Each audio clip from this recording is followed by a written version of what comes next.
கதிரவன் news சொந்தங்கள் அனைவருக்கும் வணக்கம். இலங்கையின் காலை நேர தலைப்பு செய்திகள். டெட்வா சூறாவளியின் பின்னர் பாதிக்கப்பட்ட குடும்பங்களின் மேல் குடியேற்றத்துக்காக சமையலறை உபகரணங்கள் கொள்வனவுக்கு அரசாங்கம் வழங்கும் 50,000 ரூபாய் கொடுப்பனவில் தற்போது 70% வழங்கப்பட்டு நிறைவு செய்யப்பட்டுள்ளதாக ஜனாதிபதி ஊடகப் பிரிவு தெரிவித்துள்ளது. பாதிக்கப்பட்ட குடும்பங்களை மேல்குடியேற்றவும் இயல்பு வாழ்க்கையை மீட்டெடுக்கவும் அரசாங்கம் வழங்கும் இழப்பீட்டுத் தொகையை முறையான முகாமைத்துவத்துடன் அந்த மக்களுக்கு வழங்கும் பணிகள் வெற்றிகரமாக செயல்படுத்தப்பட்டு வருவதாகவும் அந்த பிரிவு மேலும் சுட்டிக்காட்டியுள்ளது. அந்த வகையில் 25 மாவட்டங்களில் மொத்தமாக 1,56,705 குடும்பங்கள் இந்த கொடுப்பனவுக்காக கணக்கிடப்பட்டதுடன் அவற்றில் 1,09,512 குடும்பங்களுக்கு இதுவரை குறித்த தொகை வழங்கப்பட்டுள்ளதாக குறிப்பிடப்பட்டுள்ளது. நுவரெலியாவில் 1,191 குடும்பங்கள் இந்த உதவித்தொகையை பெற தகுதி பெற்றிருந்ததுடன் அந்த அனைத்து குடும்பங்களுக்கும் உதவித்தொகை வழங்கப்பட்டுள்ளது. அதேபோல் மாத்தளை மாவட்டத்தில் 1,253 குடும்பங்களில் 1,143 குடும்பங்களுக்கு உதவித்தொகை வழங்கப்பட்டுள்ளதுடன் அது 91% முன்னேற்றமாகும்.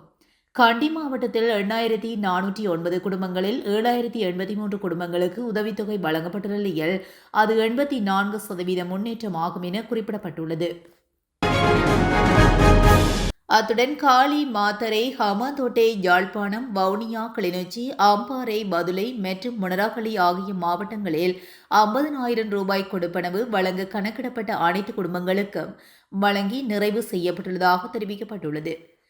அதாவது மன்னார் மாவட்டத்தில் 50,000 ரூபாய் கொடுப்பனவு 98%, முல்லைத்தீவு மாவட்டத்தில் 99%, குருநாகல் மாவட்டத்தில் 91%, அனுராதபுரம் மாவட்டத்தில் 84%, கேகாலை மாவட்டத்தில் 93% உதவித்தொகை விநியோகிக்கப்பட்டுள்ளமை குறிப்பிடத்தக்கது. நாட்டில் ஏற்படும் இயற்கை அனர்த்தங்கள் அல்லது வெளிநாடுகளில் ஏற்படும் அதிர்ச்சிகரமான சூழ்நிலைகளை எதிர்கொள்வதற்கு போதுமான நிதி வசதி இலங்கையிடம் இல்லை என முன்னாள் அமைச்சர் பந்துல குணவர்தன தெரிவித்துள்ளார். கோமாகம பகுதியில் ஊடகங்களுக்கு கருத்து தெரிவிக்கும் போதே அவர் இந்த விடயத்தினை குறிப்பிட்டுள்ளார். எந்த அரசாங்கமும் ஆட்சிக்கு வந்தாலும் நாட்டை முன்னெடுத்து செல்வதற்கு தேவையான ரூபாயோ அல்லது வெளிநாட்டு கொடுக்கல் வாங்கல்களை மேற்கொள்வதற்கு தேவையான டாலர்களோ நம்மிடம் இல்லை. எனவே அரசாங்கத்தின் இந்த வருட வருமானம் 5.3 டிரில்லியன் ரூபாயாகவும் அரசாங்கத்தின் மீளலும் செலவினம் 5.6 டிரில்லியன் ரூபாயாகவும் உள்ளது. அதற்கு அமைய அரசாங்கத்தை முன்னெடுத்து செல்வதற்கு 300 முதல் 400 பில்லியன் ரூபாய் வரை பற்றாக்குறை நிலவுகின்றதாக தெரிவிக்கப்பட்டுள்ளது. இந்த ஆண்டுக்கான அரச வெசாக் விழாவை எதிர்வரும் மே மாதம் 30ஆம் தேதி நடத்துவதற்கு தீர்மானிக்கப்பட்டுள்ளதாக அரச நிர்வாக மாகாண சபைகள் மற்றும் உள்ளூராட்சி அமைச்சர் பேராசிரியர் சந்தன அபேரத்தின தெரிவித்துள்ளார். இவ்விடயம் தொடர்பில் மெல்வத்து மற்றும் அஸ்கிரி பீடங்களின் மகாநாயக்க தேர்களுக்கு தெளிவுபடுத்துவதற்காக அமைச்சர் நேற்றைய தினம் அவர்களை சந்தித்தும் ஆசி பெற்றுள்ளார். அதன்படி 3 நிகாயாக்களினதும் மகாநாயக்க தேர்களின் கோரிக்கையை கருத்து கொண்டு பௌர்ணமி குழுவின் பரிந்துரையின் பேரில் இந்த தீர்மானம் மேற்கொள்ளப்பட்டுள்ளதாக அமைச்சர் தெரிவித்துள்ளார். எவ்வாறாயினும் இதற்கு முன்னர் அரச வெசாக் விழா பிரகடனப்படுத்தப்பட்ட தினத்தை மாற்றக்கோரி ஜனாதிபதிக்கு கடிதம் அனுப்பப்பட்டது. அதன்படி ஜனாதிபதியின் அறிவுறுத்தலின் பேரில் போயா குழு கூடி மே மாதம் 30ஆம் தேதி அரச வெசாக் விழாவை நடத்த ஒப்புக்கொண்டதாக அமைச்சர் சந்தன அபேரத்தின மேலும் தெரிவித்தார். மக்களின் நுகர்வில் ஏற்பட்டுள்ள மாற்றத்தால் சம்பா மற்றும் கேரி சம்பாவின் தேவை அதிகரித்துள்ளதாக விவசாய திணைக்களத்தின் பணிப்பாளர் நாயகமான துசார விக்ரமராஜ் தெரிவித்தார். மக்களின் வாழ்க்கை தரம் உயர்வடைந்தால் தற்போது சம்பா மற்றும் கேரி சம்பா போன்ற அரிசி வகைகளை அதிகமாக உட்கொள்கின்றனர். அதன்படி நாடு மற்றும் கெகுலு போன்ற அரிசி வகைகளின் தேவையை விட சம்பா மற்றும் கேரி சம்பாவின் தேவை அதிகரித்துள்ளது. மேலும் விவசாயிகள் சம்பா மற்றும் கேரி சம்பா அரிசியை அதிகமாக பயிரிட ஊக்குவிப்பதற்காக அரசாங்கம் இந்த வகைகளின் கொள்முதல் விலையை அதிகரித்துள்ளது என்று குறிப்பிட்டுள்ளார். நாடளாவிய ரீதியில் போலீசாரால் மேற்கொள்ளப்பட்டுள்ள விசேட சுற்றி வளைப்பின் போது 524 பேர் கைது செய்யப்பட்டுள்ளதாக போலீஸ் ஊடகப் பிரிவு தெரிவித்துள்ளது. குறித்த கைது நடவடிக்கையானது 23ஆம் தேதி முன்னெடுக்கப்பட்டுள்ளது. இதன்போது 30,236 பேர் பரிசோதிக்கப்பட்டுள்ளதுடன் 17 பேர் குற்றங்களுடன் தொடர்புடைய மற்றும் நேரடியாக அடையாளம் காணப்பட்டுள்ளனர். அத்தோடு கைது செய்ய பிறப்பிக்கப்பட்ட பிடியாணிகளுக்கு அமைய 256 பேரும் திறந்த பிடியாணிகளுக்கு அமைய 200 பேரும் கைது செய்யப்பட்டுள்ளதாக தெரிவிக்கப்பட்டுள்ளது. யாழ்ப்பாணம் சுழிபுரம் பகுதியில் கடந்த 30 ஆண்டு காலமாக முகாமிட்டு இருந்த இராணுவத்தினர் நேற்று முன்தினம் இரவு அந்த முகாமை விட்டு முழுமையாக வெளியேறியுள்ள இராணுவத்தினர் சங்கானை படை முகாமுக்கு சென்றுள்ளதாக தெரிவிக்கப்படுகின்றது. இராணுவத்தினர் அந்த இடத்தை விட்டு வெளியேறுவது குறித்து கடிதம் ஒன்றை 513வது காலாட்படை பிரிவின் கட்டளை தளபதி சில தினங்களுக்கு முன்னர் சங்கானை பிரதேச செயலாளர் கவிதா உதயகுமாரிடம் கையளித்தார். அதே நேரம் பண்டத்தரிப்பு பகுதியில் உள்ள இராணுவ முகாமும் அகற்றப்படவுள்ளதாக தெரிவிக்கப்படுகிறது. அந்த பகுதியில் நீண்ட காலமாக முகாமிட்டு குடியிருந்த இராணுவத்தினர் அராலி பகுதியில் உள்ள இராணுவ முகாமுக்கு மாற்றப்பட உள்ளதாக தெரிவிக்கப்படுகிறது. பண்டத்தரிப்பு படை முகாமானது 100 அடி நீளத்தை கொண்டதனால் அதனை அகற்றுவதற்கு காலம் தேவை என்பதனால் அவர்கள் அங்கிருந்து வெளியேற சற்று தாமதமாகும் என அறிவிக்கப்பட்டுள்ளது. மட்டக்களப்பு கல்லடி பழைய பாலத்திலிருந்து வாவியில் பாய்ந்த 20 வயதுடைய யுவதியொருவர் தற்கொலை செய்து கொண்ட நிலையில் கடந்த 23 நாட்களில் மாவட்டத்தில் பதிவான தற்கொலைகளின் எண்ணிக்கை 16ஆக அதிகரித்துள்ளது. நேற்று முன்தினம் தாளங்குடா பிரதேசத்தை சேர்ந்த 20 வயதுடைய யுவதியை இவ்வாறு சடலமாக மீட்கப்பட்டுள்ளார். நேற்று முன்தினம் இரவு சுமார் 7:15 மணியளவில் யுவதி பாலத்திலிருந்து வாவிக்குள் குதித்ததை மீனவர்கள் அவதானித்துள்ளனர். உடனடியாக செயல்பட்ட மீனவர்கள் அப்போது இளைஞர்கள் மற்றும் போலீசாருடன் இணைந்து படகு மூலம் சடலத்தை மீட்டு கரைக்கு கொண்டு வந்ததுடன் மட்டக்களப்பு போதனா வைத்தியசாலையில் அனுமதித்துள்ளனர். உயிரிழந்த யுவதி கடந்த வருடம் உயர்தர பரீட்சைக்கு தோற்றியவர் எனவும் காதல் விவகாரம் காரணமாகவே இவர் தற்கொலை செய்து கொண்டிருக்கலாம் எனவும் போலீசாரிடம் ஆரம்பகட்ட விசாரணைகளில் தெரிய வந்துள்ளது. இது தொடர்பான மேலதிக விசாரணைகளை மட்டக்களப்பு தலைமையக போலீசார் மேற்கொண்டு வருகின்றனர். அதேவேளை இந்த வருடத்தில் ஜனவரி 1ஆம் தேதி முதல் நேற்று முன்தினம் வரையிலான குறுகிய காலப்பகுதிகள் மட்டக்களப்பு மாவட்டத்தில் 16 தற்கொலை சம்பவங்கள் பதிவாகியுள்ளன. உயிரிழந்தவர்களில் 3 இளம் யுவதிகளும் 75 வயதுக்கு மேற்பட்ட 3 முதியவர்களும் உள்ளடங்குவதாக போலீஸ் புள்ளி விவரங்கள் தெரிவிக்கின்றன. மேலும் மாவட்டத்தில் தொடர்ச்சியாக இடம்பெற்று வரும் இத்தகைய தற்கொலை சம்பவங்கள் பெரும் அச்சத்தை ஏற்படுத்தியுள்ளது. மட்டக்களப்பு ஏராவூர் பகுதியில் நேற்று முன்தினம் வெள்ளிக்கிழமை இரவு கெப்ரக வாகனம் ஒன்றுடன் மோட்டார் சைக்கிள் மோதி விபத்துக்குள்ளானதில் 2 உயிரிழந்துள்ளனர். எதிர் திசையில் இருந்து வந்த மோட்டார் சைக்கிள் கேப்ரக வாகனம் ஒன்றுடன் மோதியதில் மோட்டார் சைக்கிள் கவிழ்ந்து விபத்துக்குள்ளானது. இந்த விபத்தில் மோட்டார் சைக்கிள் ஓட்டுநர் மற்றும் 2 பயணிகள் காயமடைந்து மட்டக்களப்பு வைத்தியசாலையில் அனுமதிக்கப்பட்டனர். இதன்போது மோட்டார் சைக்கிள் ஓட்டுநர் மற்றும் பயணி ஒருவர் சிகிச்சை பலனின்றி உயிரிழந்துள்ளார். விபத்தில் உயிரிழந்தவர் மட்டக்களப்பு ஏராவூர் 1 மற்றும் குடியரசு பகுதிகளைச் சேர்ந்த 17 மற்றும் 21 வயதுடையவர்கள் என தெரிவிக்கப்படுகிறது. கெப்ரக வாகனத்தின் ஓட்டுநர் கைது செய்யப்பட்டுள்ளதுடன் ஏராவூர் போலீசார் மேலதிக விசாரணைகளை மேற்கொண்டு வருகின்றனர்.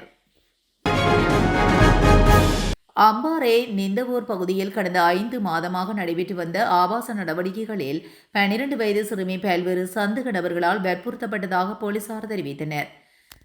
11ஆம் தேதி 12ஆம் மாதம் 2025ஆம் ஆண்டு அன்று 12 வயது மதிக்கத்தக்க தனது சொந்த மகளை கூட்டு பாலியல் துஷ்பிரயோகம் செய்த தந்தை உட்பட ஏனைய 5 சந்தேக நபர்கள் விளக்கமறியலில் வைக்கப்பட்டிருந்தனர்.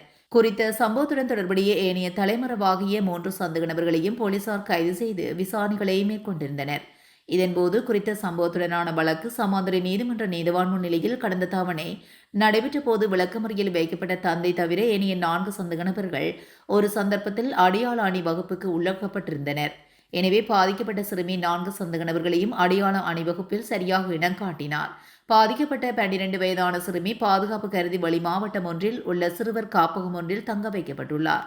மேலும் கூட்டு பாலியல் துஷ்பிரயோகம் செய்து தலைமறைவாக இருந்த எஞ்சிய 3 சந்தேக நபர்களில் இறுதியாக பொலிவேரியன் கிராமத்தில் வைத்து கைதான சந்தேக நபர் கல்முனைக்குடி பகுதியை புறப்படமாகவும் அக்கரைப்பற்று பகுதியை வசிப்பிடமாக கொண்ட குடும்பஸ்தர் என போலீசாரின் ஆரம்பகட்ட விசாரணையில் தெரிய வந்துள்ளது. சந்தேக நபர் தொடர்பில் ஆரம்பகட்ட விசாரணைகள் முடிவடைந்த பின்னர் உருமறைக்கப்பட்ட நிலையில் சமாந்தர நீதிமன்ற நீதிவான் முன்னிலையில் ஆஜர்படுத்தப்பட்டுள்ளமை குறிப்பிடத்தக்கது. கண்டியில் துட்டகை முனு மாவத்தை பகுதியில் இளைஞர் ஒருவர் யாசக பெண் ஒருவரை கொடூரமாக கொலை செய்துள்ளதாக கண்டி போலீசார் தெரிவித்தனர். இந்த கொலை சம்பவம் 23ஆம் தேதி பிற்பகல் இடம்பெற்றுள்ளதாக போலீசார் தெரிவித்தனர். சந்தேக நபரான இளைஞர் கண்டி போலீஸ் நிலையத்தில் சரணடைந்ததுடன் போலீசாரால் கைது செய்யப்பட்டுள்ளார். கைது செய்யப்பட்டவர் கண்டி பகுதியை சேர்ந்த 30 வயதுடைய இளைஞர் எனவும் யாசக பெண்ணுக்கும் இளைஞனுக்கும் இடையில் ஏற்பட்ட தகராறு காரணமாக கொலை இடம்பெற்றுள்ளதாக போலீஸ் விசாரணையில் தெரிய வந்துள்ளது. இந்த கொலை சம்பவம் தொடர்பான மேலதிக விசாரணைகளை கண்டி போலீசார் மேற்கொண்டு வருகின்றனர். தென்னிலங்கையில் திருமணத்துக்கு புறமான உறவினை கொண்டிருந்த கணவன் மற்றும் காதலியை தாக்கிய மனைவி கைது செய்யப்பட்டுள்ளார். பாதுகை பகுதியில் உள்ள வீடொன்றில் வைத்து இந்த தாக்குதல் மேற்கொள்ளப்பட்டுள்ளதாக போலீசார் தெரிவித்தனர். சந்தேக நபரான மனைவி தனது கணவரையும் அவரது காதலியையும் கூறிய ஆயுதத்தால் தாக்கிய பின்னர் பாதுகை போலீஸ் நிலையத்தில் நடந்ததை அடுத்து போலீசாரால் கைது செய்யப்பட்டுள்ளார். காயமடைந்த கணவனும் அவரது காதலியும் பாதுகை மாவட்ட வைத்தியசாலையில் அனுமதிக்கப்பட்ட பின்னர் மேலதிக சிகிச்சைக்காக கோமாகம ஆதார வைத்தியசாலைக்கு மாற்றப்பட்டுள்ளதாக போலீசார் தெரிவித்தனர். சம்பவம் தொடர்பிலான மேலதிக விசாரணைகளை போலீசார் மேற்கொண்டு வருகின்றனர். இரத்தினபுரி எம்பிலிப்பிட்டிய வீரசிங்கபுர பகுதியில் 23ஆம் தேதி தனிப்பட்ட தகராறு முற்றியதில் நபர் ஒருவர் கூறிய ஆயுதங்களால் தாக்கப்பட்டு கொலை செய்யப்பட்டுள்ளார். இவர் கொலை செய்யப்பட்டவர் வீரசிங்கபுர எம்பிலிப்பிட்டிய பகுதியைச் சேர்ந்த 39 வயதுடையவர் என எம்பிலிப்பிட்டிய போலீசார் தெரிவித்தனர். தனிப்பட்ட தகராறு காரணமாக 3 நபர்களால் இந்த கொலை சம்பவம் முன்னெடுக்கப்பட்டுள்ளமை இதுவரை மேற்கொள்ளப்பட்ட விசாரணைகளில் தெரியவந்துள்ளது. சந்தேக நபர்களை கைது செய்வதற்காக எம்பிலிப்பிட்டிய போலீசார் மேலதிக விசாரணைகளை முன்னெடுத்து வருகின்றனர். நுவரெலியா ஹெட்டன் பிரதான வீதியில் கார் மற்றும் சிறிய ரக லொரி மோதி விபத்து இடம்பெற்றுள்ளதாக போலீசார் தெரிவித்தனர். குறித்த விபத்து நேற்று நடந்துள்ளது. கடுவளை பகுதியிலிருந்து நுவரெலியா நோக்கி புறப்பட்டு சென்று கொண்டிருந்த காரும் கொட்டக்கலை பகுதியிலிருந்து ஹெட்டன் பகுதியை நோக்கி வந்து கொண்டிருந்த லொரியும் மோதியே இந்த விபத்து இடம்பெற்றுள்ளது. விபத்தில் லொரி சாரதிக்கு சிறிய காயங்கள் ஏற்பட்டுள்ளதுடன் கார் சாரதிக்கு எவ்வித பாதிப்பும் ஏற்படவில்லை என தெரிய வந்துள்ளது. விபத்து தொடர்பான மேலதிக விசாரணைகளை போலீசார் முன்னெடுத்து வருகின்றமை குறிப்பிடத்தக்கது. பல கோரிக்கைகளை முன்வைத்து 23ஆம் தேதி தொடங்கப்பட்ட வேலைநிறுத்தம் அடுத்த 24 மணி நேரத்துக்கு தொடரும் என்று அரசு மருத்துவ அதிகாரிகள் சங்கம் தெரிவித்துள்ளது. அதன்படி பிரதான மருத்துவமனைகள் மற்றும் துணை பிரதான மருத்துவமனைகள் உட்பட அனைத்து மருத்துவமனைகளிலும் இந்த வேலைநிறுத்தம் செயல்படுத்தப்படுவதாக சங்கத்தின் தலைவர் சிறப்பு மருத்துவர் சஞ்சய தென்னகோன் தெரிவித்தார். இருப்பினும் மனிதாபிமான அடிப்படையில் குழந்தைகள் மருத்துவமனைகள், மகப்பேறு மருத்துவமனைகள், புற்றுநோய் மற்றும் சிறுநீரக மருத்துவமனைகளில் இந்த வேலைநிறுத்தம் செயல்படுத்தப்பட மாட்டாது என்றும் அவசர சிகிச்சை சேவைகளும் எந்த இடையூறும் இல்லாமல் பராமரிக்கப்பட்டு வருவதாகவும் சிறப்பு மருத்துவர் சுட்டிக்காட்டினார். இந்த வேலைநிறுத்தம் திடீர் சூழ்நிலை அல்ல என்றும் மருத்துவர்கள் எதிர்கொள்ளும் பிரச்சினைகள் பல சந்தர்ப்பங்களில் அரசாங்கத்துடன் கலந்துரையாடப்பட்டதாகவும் சில சந்தர்ப்பங்களில் இந்த கலந்துரையாடல்களுக்கு வாய்ப்பு அளிக்காமல் இருக்க அரசாங்கம் நடவடிக்கை எடுத்ததாகவும் சிறப்பு மருத்துவர் சுட்டிக்காட்டினார். மேலும் பேசிய அரசு மருத்துவ அதிகாரிகள் சங்கத்தின் தலைவர் மருத்துவர் சஞ்சய தென்னகோன், நாங்கள் 24 மணி நேரத்துக்கு முன்பு ஒரு தொழிற்சங்க நடவடிக்கையில் ஈடுபட்டோம். 48 மணி நேரம் அதை எடுத்தோம். அதாவது இன்னும் 24 மணி நேரம் அதை தொடர்வோம். அனைத்து முக்கிய மருத்துவமனைகளும் துணை பிரதான மருத்துவமனைகளும் இதில் ஈடுபட்டுள்ளன. சட்டவிரோதமாக பிடிக்கப்பட்ட 800 கிலோகிராமுக்கும் அதிகமான சுறா மீன்களுடன் 7 நபர்களை வெண்ணப்புவ பகுதியில் வைத்து கரையோர பாதுகாப்பு திணைக்கள அதிகாரிகள் கைது செய்துள்ளனர். வெண்ணப்புவ வெள்ளமன் கர மீன்பிடி துறைமுகத்தில் முன்னெடுக்கப்பட்ட விசேட தேடுதல் நடவடிக்கையின் போதே இந்த நபர்கள் கைது செய்யப்பட்டதாக கரையோர பாதுகாப்பு திணைக்களம் குறிப்பிட்டுள்ளது. இன்றைய தினம் இலங்கையில் பல பகுதிகளில் இடியுடக்கூடிய மழை பெய்யும் என எதிர்பார்க்கப்படுகிறது. இதன்படி வடக்கு, வட மத்திய, கிழக்கு மற்றும் ஊவா மாகாணங்களிலும் மாத்தளை மற்றும் நுவரெலியா மாவட்டங்களிலும் இன்று அவ்வப்போது மழை பெய்யக்கூடும் என்று வளிமண்டலவியல் திணைக்களம் தகவல் வெளியிட்டுள்ளது. பிற்பகல் 2 மணிக்கு பிறகு நாட்டின் பிற பகுதிகளிலும் மழை அல்லது இடியுடக்கூடிய மழை பெய்யக்கூடும் என்றும் அதில் குறிப்பிடப்பட்டுள்ளது. இத்துடன் கதிரவன் நியூஸின் காலை நேர தலைப்பு செய்திகள் நிறைவடைகின்றன. தொடர்ந்தும் செய்திகளோடு இணைந்திருக்க கதிரவன் நியூஸுடன் இணைந்திருங்கள். நன்றி, வணக்கம்.